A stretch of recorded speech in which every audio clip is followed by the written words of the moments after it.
Ciberdelitos. En esta clase conocerás los principales ciberdelitos que pueden aquejar a los usuarios, cómo se pueden catalogar o dónde los podemos catalogar y sobre todo gracias a un convenio que es el Convenio de Budapest, que permite homologar el seguimiento o la persecución de estas conductas. Para esto tenemos que tener claro qué es criminalidad. La criminalidad es una conducta atípica ante una sociedad donde violamos algunas leyes establecidas.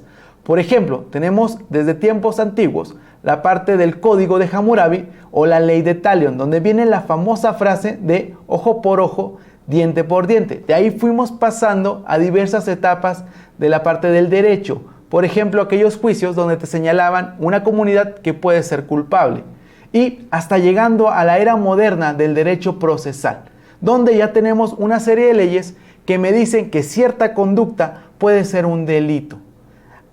Pero, importante, somos la sociedad de la información. Hasta este momento tenemos conductas que podemos castigar que realice una persona. Pero, con este cambio de tecnologías, con ese surgimiento de nuevos servicios, podemos hacer mal uso de estos mismos. Por lo cual, tenemos un factor extra que es la tecnología. Y estos delitos se pueden cometer ya sea como medio o como fin a través de una plataforma tecnológica.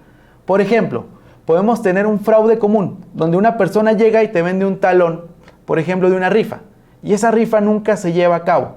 Te van a defraudar, y eso es una conducta atípica que está penado en ciertos códigos penales.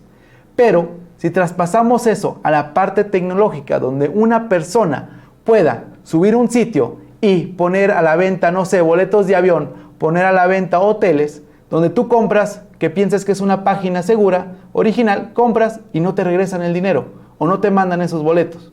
¿Qué pasa ahí? ¿Es un fraude o no es fraude?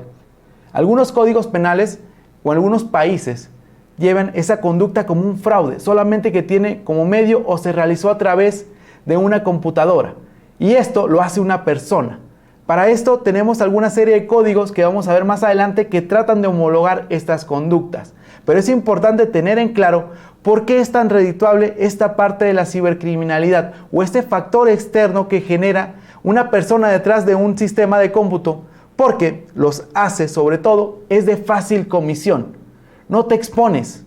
Tú puedes situarte en otro lado del país o en otro lado, en otro continente y, por ejemplo, si la persona que está comprando el boleto está en Chiapas, una ciudad de acá de México, y la persona, el atacante, está en Europa, ¿cómo hacemos ese rastreo? Esas son las dificultades y no tanto técnicas, sino en la parte legislativas.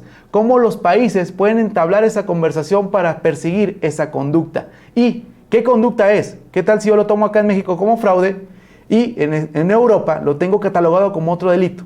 Tenemos que hablar un mismo idioma. Otro es que son los indicios. Una vez que se genera una conducta de este tipo, quedan evidencias. En cualquier investigación quedan evidencias. Y tenemos algunas formas de cómo recabar esas evidencias en el mundo real. Pero en el mundo digital, ¿cómo lo hacemos?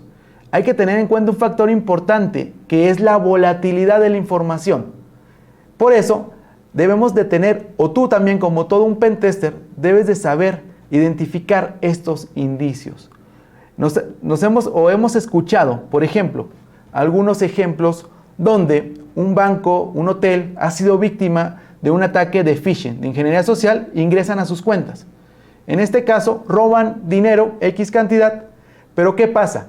Lo que quiere el hotel o la empresa es retomar ese servicio, retomar esa acción que da a sus clientes y que les generan a ellos dinero.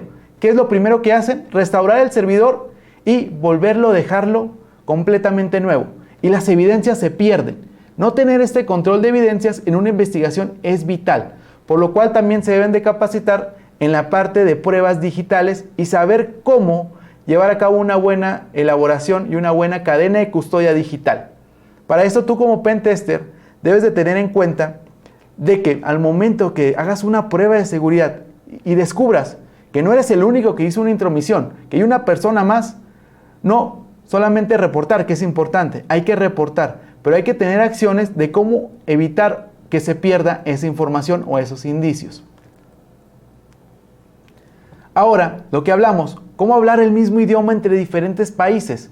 Tenemos el Convenio de Budapest o el Convenio de Ciberdelincuencia del Consejo de Europa, el cual ¿qué me permite?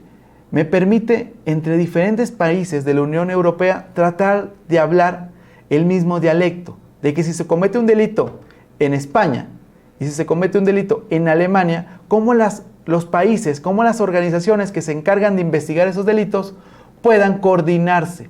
Esto es el principal propósito del Convenio de Budapest. Está compuesto por 48 artículos, el cual se divide en capítulos, que tenemos la primera parte, la terminología. Es ese vocabulario o esos términos que deben de conocer todas las partes para tratar de hablar el mismo idioma. Después viene el capítulo 2, que son medidas que se deben de adoptar a nivel nacional. Aquí es importante, porque vienen una serie de artículos que marcan lo que son los derechos penales sustantivos. Estos derechos penales sustantivos me dicen cuáles son esas conductas atípicas que se realizan a través de un medio electrónico. Después tenemos el derecho procesal en el capítulo 2, que cómo los poderes legislativos trabajan o cómo esas leyes trabajan para perseguir esos delitos. Después tenemos esa cooperación internacional, cómo un país coopera con otro. Después tenemos unas cláusulas finales donde vienen unas firmas de todos los que forman parte de este convenio. Uno de los integrantes que tenemos en este convenio es España, el cual firmó desde el momento de su apertura en 2011. Pero no solamente en Europa se lleva a cabo este convenio, ¿cómo vamos en Latinoamérica?